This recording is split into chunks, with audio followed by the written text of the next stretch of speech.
dengan terus bersabar menantikan kehadiran dirimu.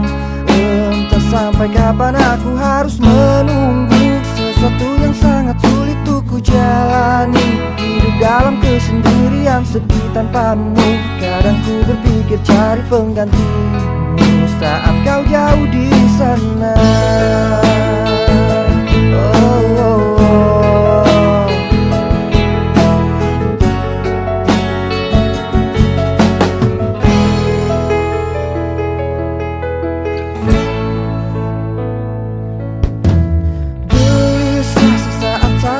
Kabarmu ku curiga, entah penantianku takkan sia-sia, dan berikan satu jawaban pasti.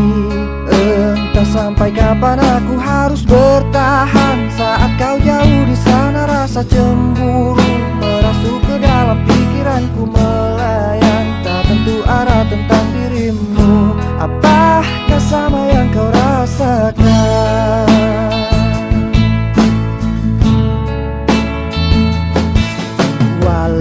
Raya kita terpisah jauh, namun hati kita selalu dekat. Bila kau rindu pujangkan. Assalamualaikum warahmatullahi wabarakatuh. Waalaikumsalam warahmatullahi wabarakatuh. Bagi yang beragama lain kami sampaikan selamat siang.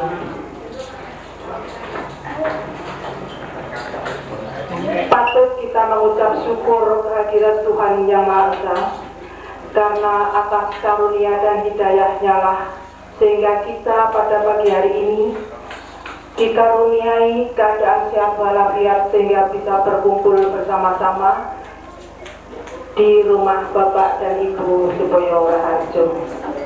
Baiklah hadirin sekalian yang kami hormati, perlu kami sampaikan di sini bahwa acara temu keluarga yang diselenggarakan pada hari Minggu tanggal 17 September tahun 1995 ini semata-mata adalah untuk memperingati 50 tahun perkawinan dari Bapak dan Ibu Supoyo Raharjo.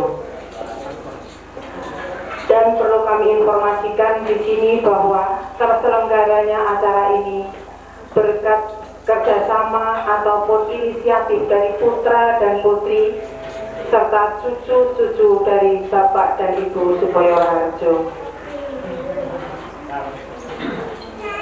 Dan sekaligus juga perlu kami beritahukan kepada Bapak dan Ibu bahwa acara 50 tahun perkawinan dari Bapak Ibu Supoyo Raharjo ini diawali dengan beberapa kegiatan di mana cucu-cucu dari Bapak dan Ibu Supoyo Raharjo diharapkan untuk membuat logo yang mana seperti contoh terpampang pada dinding di sebelah samping kiri dan kanan kita semuanya. Bagi yang berkenan logo tersebut untuk memperingati 50 tahun perkawinan, ada sedikit hadiah yang mana telah disediakan oleh sponsor dari keluarga, yaitu Mas Insinyur Basuki AR.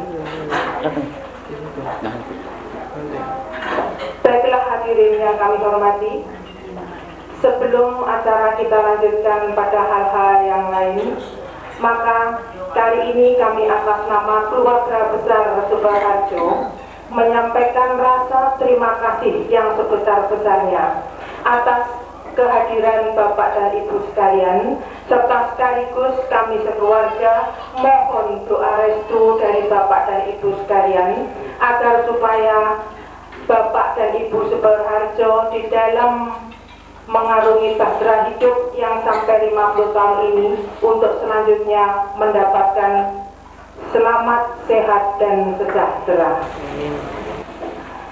Kemudian mungkin Bapak dan Ibu sekalian kepingin sekali mendengar cerita bagaimana sebenarnya perjalanan hidup dari Bapak dan Ibu ini, mungkin dari awal pertemuan sampai dengan 50 tahun menjalani hidup ini, maka akan disampaikan oleh Putranda Erni Nugroho.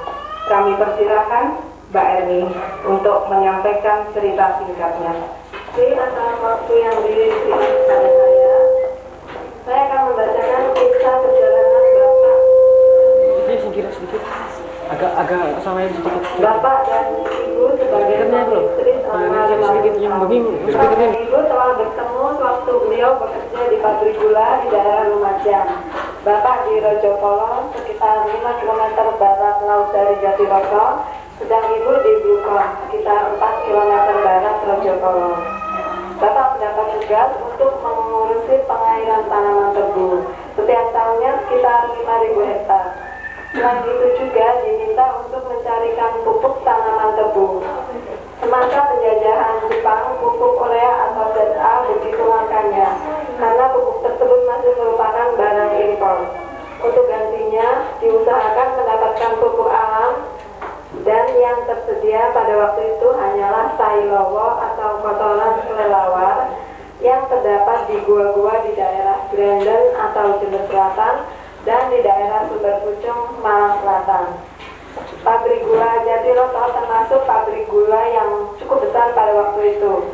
Pabrik ini memiliki perluasan tanah sendiri dan tanah sewaan sampai seluas lebih dari 15 hektar, termasuk komplek pabrik dan perumahannya. Juga memiliki rel lori yang cukup panjang. Sebagai sarana angkutan mereka yang bertugas mengawasi tanaman, disediakan rel auto yang menurut lidah Jepang disebut motorbang dan ride fit, yaitu semacam becak yang beroda 4. Ada kalanya dipancang seorang atau 2 orang, ya seperti mirip sepeda air yang terdapat di Songgoriti atau Selekta yang sering kita lihat. Grenden adalah bekas pabrik gula yang tidak diusahakan, tetapi ada rel lorinya, sehingga kalau Bapak ke Grenden sekitar 50 km dari Jatiroto menggunakan motorbang. Untuk ke Sumber Pucung, Bapak mengendarai kereta api, disambung naik dokar ke gua-gua tempat tai lowo yang tempatnya sangat luas. Setelah pupuk alam tersebut cukup banyak, pengangkutan ke Jatiroto menggunakan gerbong-gerbong kereta api. Bapak dan Ibu berkantor di Mombu, daerah pertanaman. Di kantor di Jatiroto disediakan 2 sepeda pancel. Yang satu bisa dipakai untuk lebih dari 2 orang, dan satunya hanya untuk 2 orang. Jumlah karyawannya ada 5 orang, yaitu 3 orang pria dan 2 orang wanita. Seorang diantaranya adalah ibu. Karena Bapak dan Ibu setiap hari berangkat dan pulang selalu bersama-sama, dan di kantor pun selalu bertemu, maka tumbuhlah rasa cinta di hati beliau berdua. Akhirnya dilayangkanlah surat lamaran Bapak kepada Eyang Sumodijo untuk meminang Ibu. Hari pernikahan ditetapkan pada bulan September. Ada peristiwa yang dapat mengubah jalan hidup Bapak dan Ibu yang semestinya akan tetap bekerja di pabrik gula Jatiroto setelah menikah nanti. Peristiwa pertama yaitu meninggalnya Eyang Suraji Sastrojiwandono pada bulan Juni 1945. Peristiwa kedua adalah pernyataan kalahnya Jepang pada tanggal 14 Agustus 1945, yaitu setelah Hiroshima dan Nagasaki dibom atom oleh sekutu, dan tanggal 15 Agustus dijadikan hari kemenangan negara sekutu. Baru pada tanggal 2 September dilaksanakan penyerahan kekalahan perang oleh Jepang di atas kapal perang AS Missouri di Teluk Tokyo. Berita kekalahan Jepang itu tentulah belum berpengaruh di Indonesia, apalagi di Jatiroto yang merupakan kota kecil, yang surat kabar saja datangnya 3 hari berikutnya baru terbaca setelah berkelana dari Surabaya baru ke Jatiroto. Kebetulan Bapak bisa berbahasa Jepang atau Nihongo, karena memang pada waktu itu diharuskan belajar bahasa tersebut, sehingga bisa mengetahui situasi masa itu melalui pejabat Jepang yang selalu bercerita mengenai keadaan perang sejak tahun 1944. Karena rencana Bapak menikah sudah bulat, maka sesudah menikah, Bapak dan Ibu lalu boyong ke Jogja. Mengingat Bapak sebagai putra tertua dari Eyang Suraji, Maka sesudah wafatnya Eyang Suradi, Bapak Haris selalu hadir di Jogja. Hal ini sangat menyusahkan hati ibu karena harus meninggalkan keluarga di Jawa Timur. Apalagi hampir seluruh Jawa dikuasai Belanda, sehingga semakin sulit meninggalkan Jogja sebagai ibu kota Republik. Karena lamanya bapak dan ibu tinggal di Jogja itu, maka lahirlah Mas Dodi di sebuah kamar yang disebut Gandok, tempat bapak dan Eyang Putri juga dilahirkan. Bapak mendapat pekerjaan di Jogja, tetapi ibu merasa kurang tenang berada di Jogja, sehingga memutuskan untuk kembali ke Jawa Timur, yaitu kota Lumajang. Karena kota ini diserang oleh tentara Belanda, maka terpaksa bapak harus mengungsi. Pilihan bapak adalah Jogja. Dengan pengungsian bapak ini berarti bapak dan ibu terpisah. Bapak kembali meneruskan pekerjaan di markas tertinggi tentara di Jogja. Sebagai sebuah keluarga, perpisahan antara suami istri tentulah kurang dapat dibenarkan. Oleh karena itu, bapak bertekad untuk berkumpul kembali dengan ibu. Ketika bapak mendapat tugas peninjauan pekerjaan di Kediri, kebetulan Pak D. Suratno telah mengungsi dari pekerjaannya di jawatan kereta api kereta api Surabaya ke Kertosono. Lewat Pak D. Suratno, Bapak bikin surat untuk pimpinan Bapak di Jogja. Bapak akan memasuki Surabaya dan seterusnya akan ke Lumajang.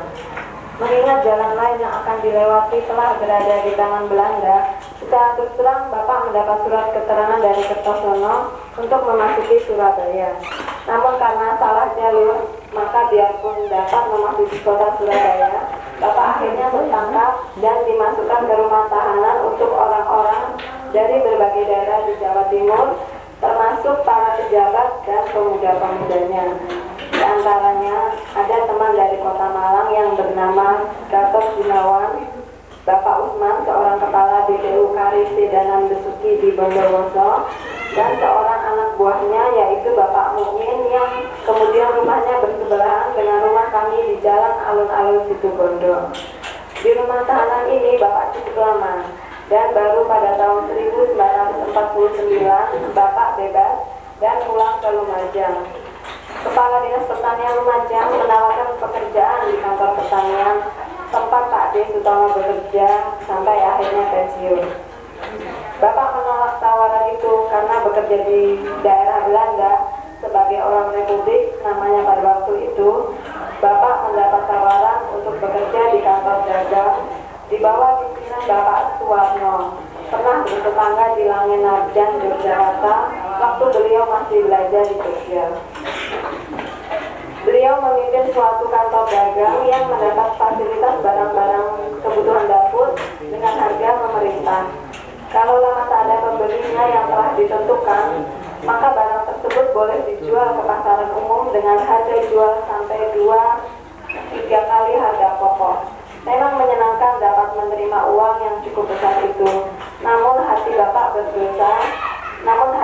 merasa berdosa karena turut serta dalam usaha yang bujuk itu. Memang dalam pembukaan resmi harga menurut aturan pemerintah, sehingga untuk itu Bapak merasa tetap bersalah. Di Surabaya inilah Mbak Wiwi dilahirkan. Setelah beberapa saat kelahiran Mbak Wiwi, Bapak mencoba menulis surat untuk bekerja di pemerintah di Departemen Pertanian. Surat itu bukanlah surat permohonan. Sebagai jawabannya dikirimkan surat keputusan menjadi pegawai Deptar di daerah Kari Sedanan Besuki. Dengan datangnya SK dari Deptar tersebut, Bapak lalu minta berhenti dari kantor dagang di Surabaya dan kemudian keluarga Bapak boyong ke Banyuwangi. Bapak berada di Banyuwangi selama 2 tahun. Di Banyuwangi inilah lahir Mas Dik. Hampir bersamaan dengan Bapak bekerja di kantor Banyuwangi, ada seorang pelari dari daerah Lampung, berasal dari Jawa Timur dan waktu pensiun berada di daerah kelahirannya, yang bernama Bapak Supangkat, menggantikan kepala pertanian yang lama, yaitu Bapak Suwandi Hatmo Sucitro. Beliau berasal dari Klaten. Mohon agar dapat pindah ke daerah Jawa Timur paling barat, supaya nanti waktu pensiun tidak terlalu jauh dan terlalu banyak biaya kepindahannya. Dengan kepindahan beliau berdua ini, maka Bapak kemudian ditempatkan di situ Bondo dan langsung diangkat menjadi kepala dan menempati rumah di Jalan Alun-Alun. Di sini Mbak Siti, Mas Hari dan Mas Budi lahir. Kemudian Bapak dipindahkan ke Bondowoso. Di sini Mas Yoyo dan Mbak Nur lahir. Waktu dipindahkan ke Bondowoso, keluarga Bapak menempati rumah baru yang memang khusus dibuatkan untuk keluarga Bapak yang sudah menjadi keluarga besar.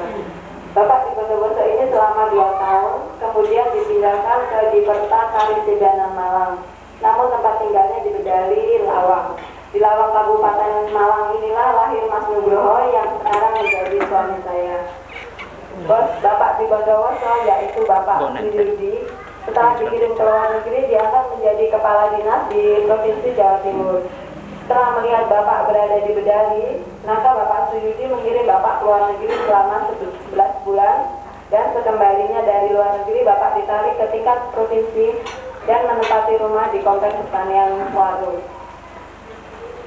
Di bawah pimpinan Insinyur Martono sebagai pengganti Bapak Suyudi, Bapak dengan teman-teman sekerja diajak mengumpulkan dana asal dari proyek pertanian untuk secara bersama membangun kompleks pertanian bukan milik dinas.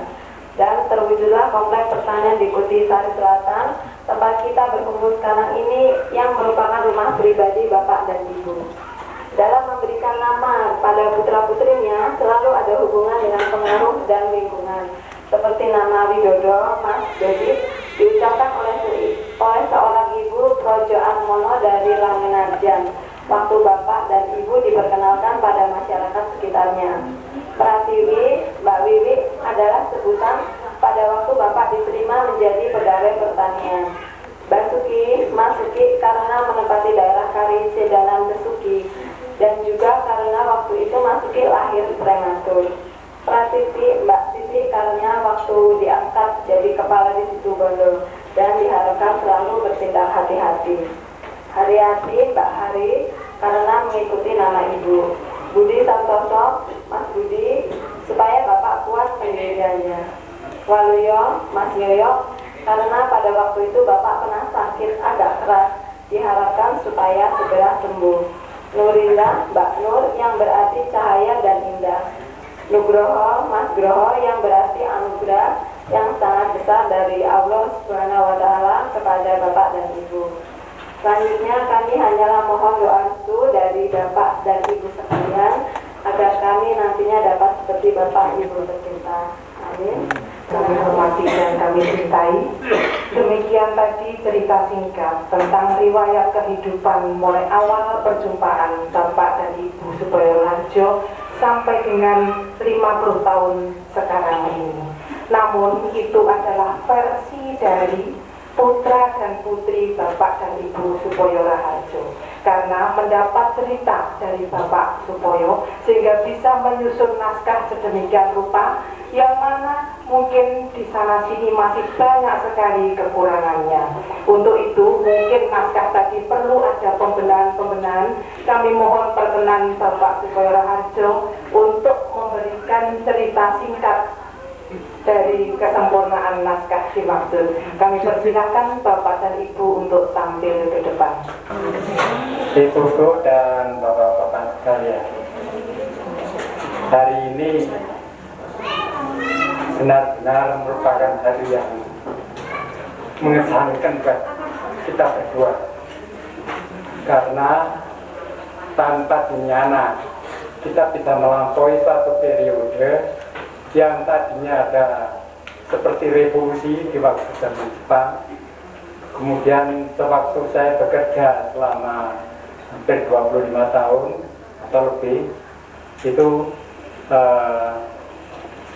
barangkali saya disebutkan kesempatan untuk bisa mengumpulkan celengan, sehingga akhirnya kita bisa istirahat di rumah ini dengan memiliki rumah yang betul-betul milik kita. Di samping kebetulan saya selalu mendapatkan pujian daripada yang memberi pekerjaan pada saya, baik dia di Jepang maupun waktu masih jadi pedagang. Pada waktu pedagang itu sebenarnya kalau saya di sana terus mungkin saya bisa sugih sekali. Bayangkan gula harganya 100 rupiah 1 kilo disuruh menjual, bukan disuruh, di luar ada yang berani membayar 300. Itu keadaan memang zaman Belanda masih berkuasa, artinya ekonominya itu masih terlalu ketat. Kalau keluar dari pabrik harganya sekian, ya dijual dengan harga yang semestinya, dengan cara ditawarkan siapa yang memerlukan. Anehnya tidak ada yang bisa membeli kecuali kalau nanti sudah dilelang. Nah kalau sudah dilelang itu harganya tentu akan naik. Ini mungkin agak angel mengerti kok ada ekonomi macam demikian. Ini memang zaman waktu itu bisa terjadi yang demikian ini. Banyak juga ya. Dan kalau tadi disebutkan ketemu saya dengan Bu Boyo ini adalah di Jatiroto. Oleh karena di tempat itu kita ini memang kebetulan saya sendirian, jadi jauh dari orang tua saya yang ada di Yogyakarta. Saya tadi diceritakan dilahirkan di suatu gangkok atau sebagian dari rumah yang ada di Langaraja. Itu kebetulan kok ibu saya itu juga dilahirkan di tempat itu. Dan memang rumah itu adalah rumah keturunan dari almarhum yang bernama Bapak Sudiro Dinejo, yang kemudian mempunyai putra juga yang namanya Sudiro Dinejo kedua, dan punya melahirkanlah saya yang kebetulan yang kemudian meninggal, istrinya yang mbah saya diberi yang menikah lagi dengan nama Mbah Semorodono.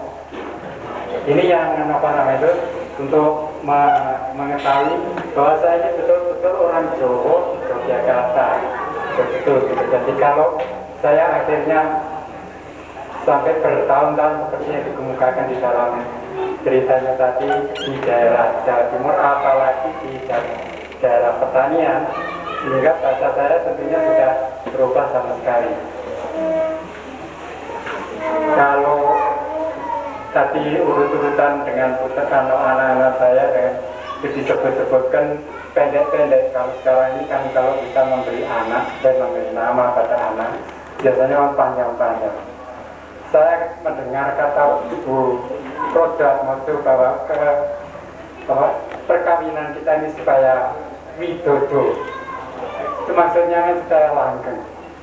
Ini termasuk di dalam bayi saya, akhirnya saya pakai untuk Pratiwi itu untuk menandai bahwa saya memasuki dunia pertanian, dan Basuki itu karena di dalam rezeki, dan seterusnya tadi sudah disebutkan. Mungkin ada kekeliruan karena memang ini sudah berlaku secara lama. Saya mengucapkan terima kasih. Anak-anak saya sudah bisa menyelenggarakan upacara yang berupa peringatan ini yang sedemikian sederhana, tapi saya kira mengenai. Saya tidak mengundang sampai orang yang jauh-jauh, sekalipun mereka juga kita beritahu bahwa kita ini juga mengadakan ini. Kalau pertemuan dengan mereka itu barangkali sifatnya seperti mantu, dengan ini sifatnya itu silaturahmi di dalam keluarga. Nah kebetulan saya sudah masuk ke keluarga Giro Dikromo, artinya di Jawa Timur, dan yang ini saya kira keturunan-keturunan juga dari keluarga Giro Dikromo. Nah,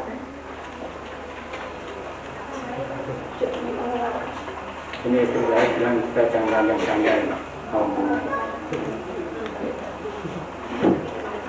kepada mereka-mereka yang telah berusaha, terutama adik-adik yang sudah bekerja sejak dari semula kemarin sampai sekarang. Ini tentunya saya juga terima kasih. Tadi di dalam acaranya memang tidak disebutkan, tapi mereka itu sebenarnya yang menyusun acara ini secara demikian sehingga akhirnya bisa terselenggara.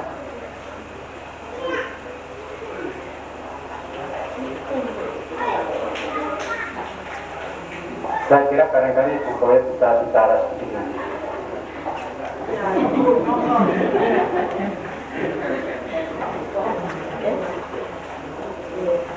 Terima kasih, dan saya terima kasih sekali kepada adik iya, itu. Dan anak saya Mulyani yang tadi malam ya menghias dan merangkai bunga ini. Tak lain Bapak dan Ibu bisa Bapak dan Mbak Yu mengucapkan terima kasih dan mohon doa itu pada bapak-bapak yang rawuh di sini dan Ibu. Juga kalau ada penyelenggara yang kurang berkenan di hati, mohon supaya dimaafkan. Akhirnya mohon doa itu dan tanggal 21 September ini saya akan mengunjungi anak yang melahirkan di Australia, di Brisbane. Juga itu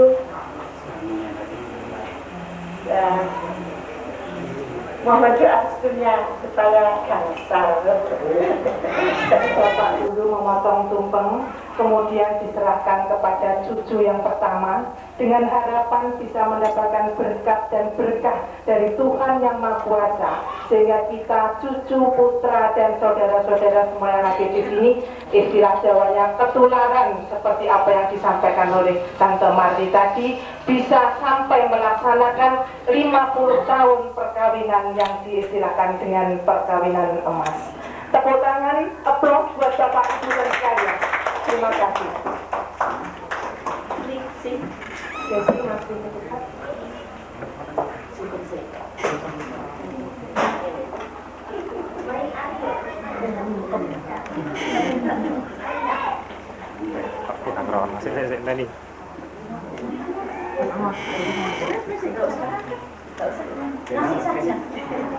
Masih saja. Ya.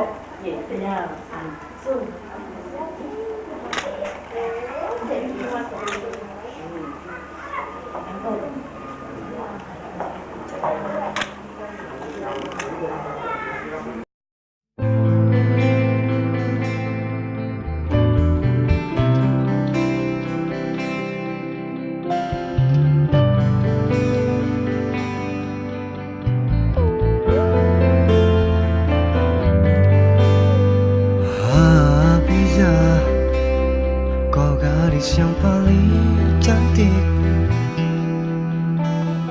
Habijah, kau gadis yang paling manis. Oh, oh, oh.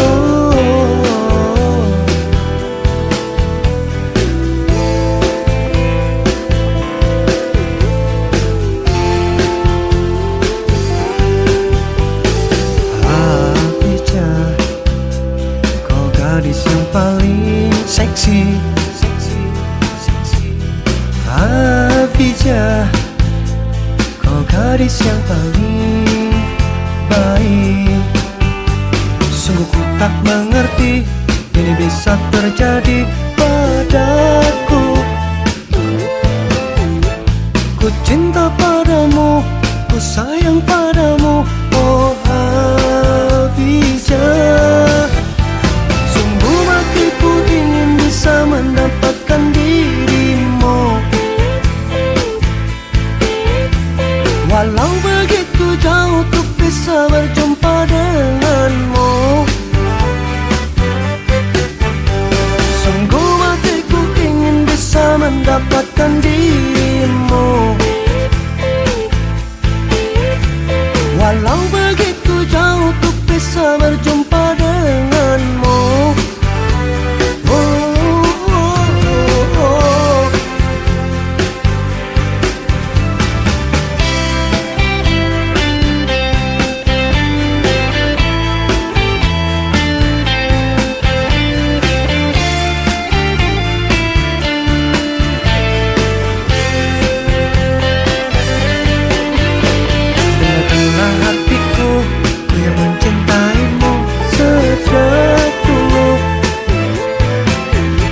Jangan engkau ragu kepadaku, oh Hafizah. Sungguh hatiku ingin bisa mendapatkan dirimu,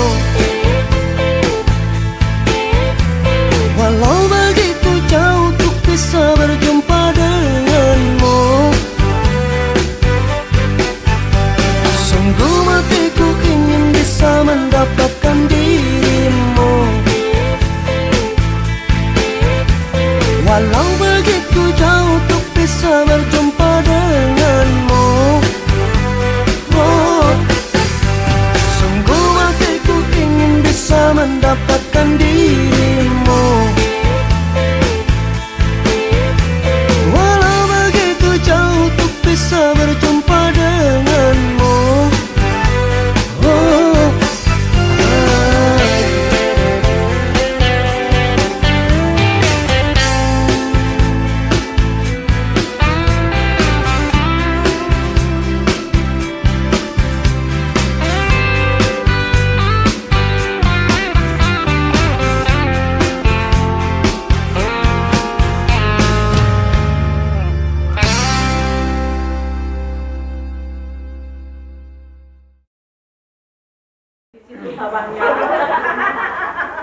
pada waktu zaman Jepang itu mau sekolah kan sulit, untuk melanjutkan ke SMP itu sulit, kemudian masih kecil sudah bekerja, kita kerja di Bogor. Nah itulah yang nanti seterusnya perjalanan cinta bersama. Pandangan pertama. Ini episode kedua. Cucunya ngelompok. Waktu itu umur saya masih 11 tahun. Zaman Jepang itu sekolah tidak ada. Di Hati putranya Tante Haji, itu adiknya bapak yang bungsu itu punya putra namanya Suhaji. Waktu itu sudah sekolah SMP, tapi bukan Ibu. Itu nyurati saya supaya sekolah ke Surabaya. Pada zaman Jepang itu sudah barang tentu bapak ibu nggak membolehkan saya ke Surabaya. Terus di rumah ini saya punya teman namanya Suratun. Mbak, saya digeret itu kepalanya yang di wilayah Merukan itu Pak Darmo yang tadi nyambari, Pak itu. Saya ditarik ke sana. Sana itu saya bekerja sehari bayarannya itu 11 sen. Uang Belanda, tapi 11 tahun. Betul itu, saya 2 tahun. Daftar kerja, setelah saya bekerja, setelah lulus kerja dari Pasuruan saya tarik. Nah ini terusnya ini pandangan pertama ketemu terus. Sebab waktu itu oleh Romo Darmo itu anak-anak yang bekerja itu dibuatkan asrama, ya. Dibuatkan asrama, saya menempati asrama. Semula saya kos di rumahnya ibunya Suratun, kemudian pindah ke Buaso, akhirnya ke asrama bersama Mbak Dutu. Ini ada cerita yang lucu, nostalgia. Pada waktu itu banyak celeng, ya, banyak celeng. Semua di tebu-tebuan itu celeng toh.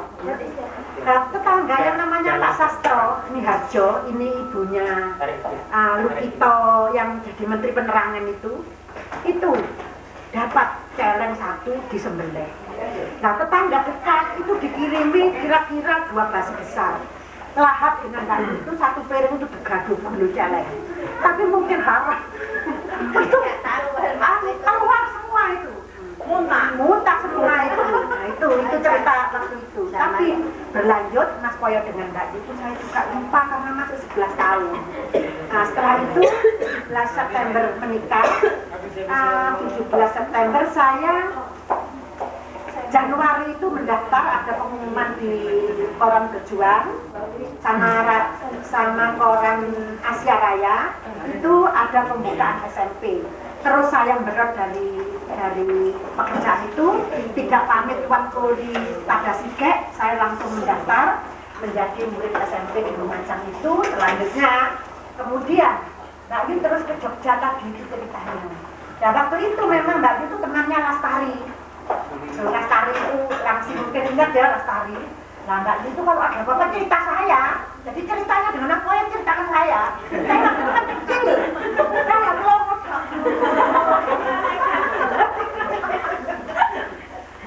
Kalau liburan adik saya, lingkungan ini saya ajak sana ke Dukon. Dukon itu wilayah Jatiroto.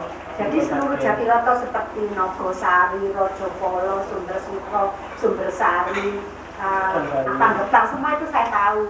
Nah, kalau waktu itu, zaman itu memang di 14 Agustus itu Jepang kalah, tapi tidak diberitahukan karena radio diunggil. Nah, kepala saya namanya Tuan Puri Tagasege.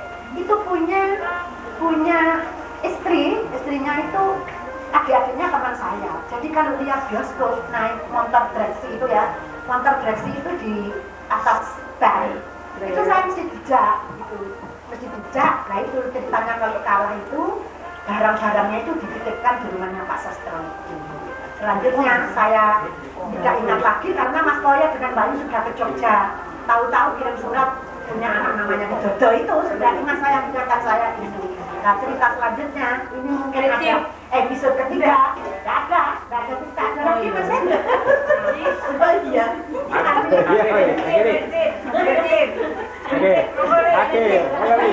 Karena ini temannya Mbak itu ada yang namanya siapa ya?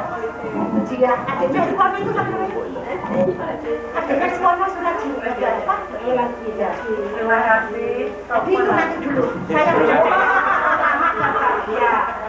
Oh ya Karina, selamat bahagia mudah-mudahan Mas dan Mbak ini untuk yang hadir semua mendapat sawat bisa ikut menikmati zaman seperti ini. Semoga lah dan sekalian ini saya sampaikan selamat jalan mudah-mudahan sekalian Pak dan Mas jangan sampai terjebak sakit ini. Ini doa saya mudah-mudahan yang penting itu juga saya percaya kepada Mak Nur semoga lekas sembuh kembali kesehatannya dan bisa sukses. Demikian terima kasih. Episode ketiga. Terima kasih. Sebelumnya saya sekeluarga mengucapkan selamat berbahagia. Mudah-mudahan Mbak Yu sekalian, Mas sekalian, Lestari, ngomong Bukawaya.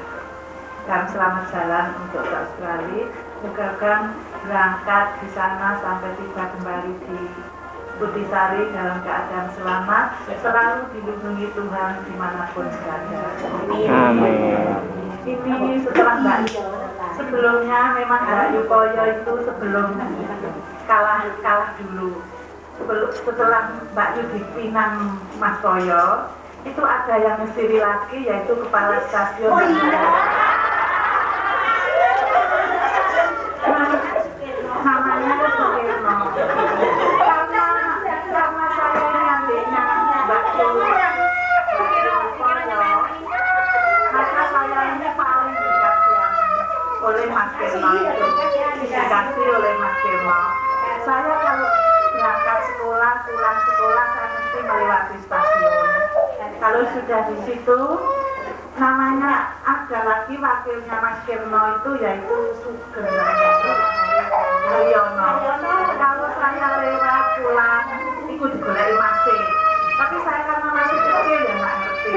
Akhirnya setelah Mbak Ikoyo di Jogja seringkali kirim surat, maka saya mesti mantuk dulu. Kemudian ke stasiun itu zaman depan. Terus wonten serat saya gitu. Setelah itu namanya Haryono itu kelondok masmu. Namanya Mas Kirno itu guyang, guyu. Sebetulnya itu pakai kacamata ya. Pakai kacamata. Nah, Mas Kirno itu punya adik temannya Mbak Ikoyo. Sunatia. Setelah Mbak Ikoyo dilamar Mas Koyo, kemudian Bu Setnya itu yang dipondoki Mas Kirno itu ngelamar ke ibu, lalu ibu bilang, oh wes di sini.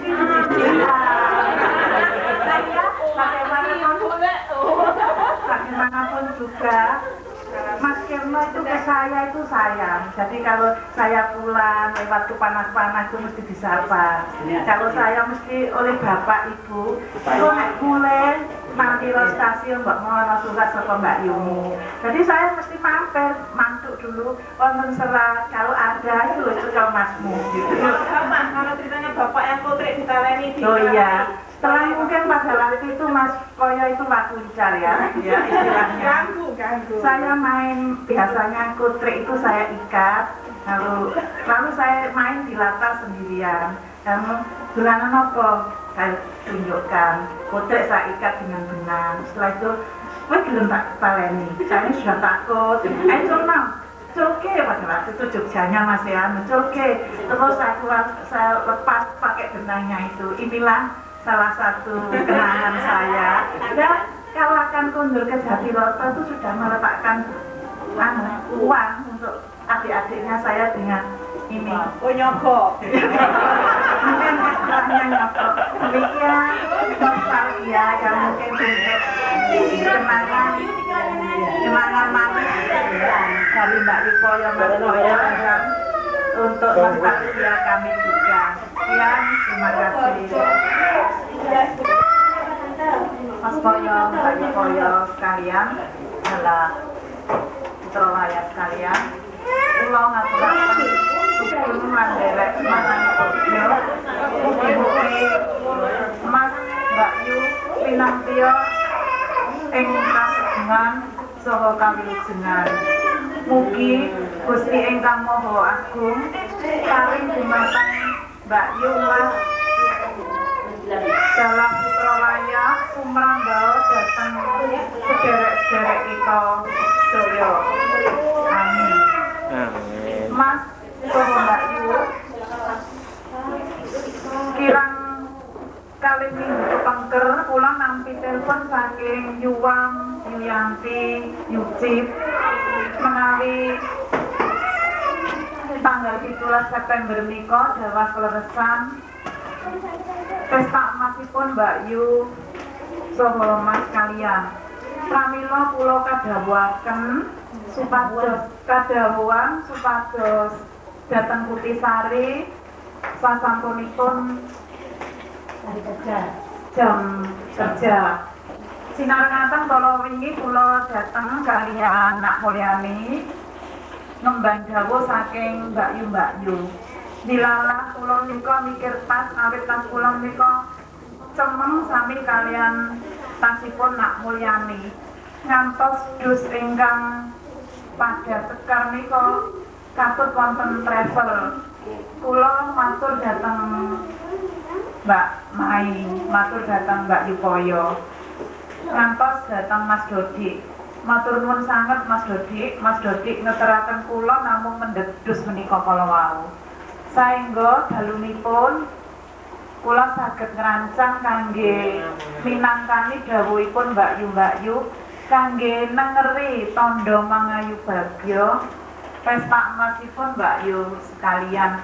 Wujudipun namung mekaten kemawon pramila Mas Boyo Mbak Yu kersa nampi kanthi renaning penggalih menika wujud manah kula sedaya ingkang kagambaraken wonten rerenggan kangge mangayu bagya Mas lan Mbak Yu. Kula sampun kaluwarga ngaturaken sugeng dene mangke tindakipun kula boten saged nderekaken pramila dinten menika kula ngaturaken sugeng tindak ngantos mangke rawuh ing Kutisari pinantua ing kawilujengan sedayanipun. Salam kula dhateng ingkang putra Nak Nurenda saha ingkang wayah Arin. Mugi pinaringan basuki wilujeng. Kula kinten cekap menika atur kula boten langkung kula ngaturaken sedherek saha nyuwun tambahin pangestu.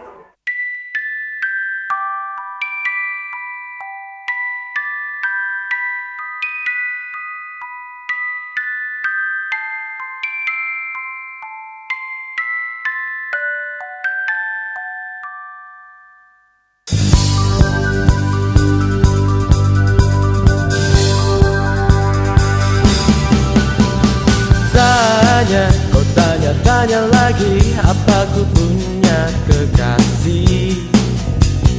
Paksa aku karena kau pun ingin tahu.